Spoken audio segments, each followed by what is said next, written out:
एक जंगल में एक मैना और एक तोता रहते थे।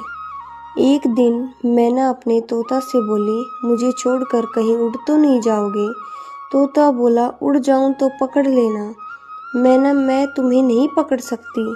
तोता के आंखों में आंसू आ गए और उसने सारे पंख तोड़ दिए और बोला, अब हम हमेशा साथ रहेंगे।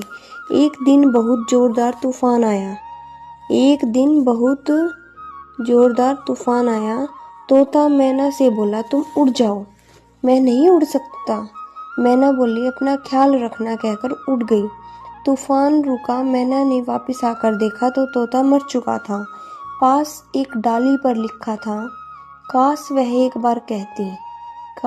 एक बार वह कहती कि मैं तुम्हें छोड़कर नहीं उड़ सकती, तो शायद मैं तूफान आने से न मरता।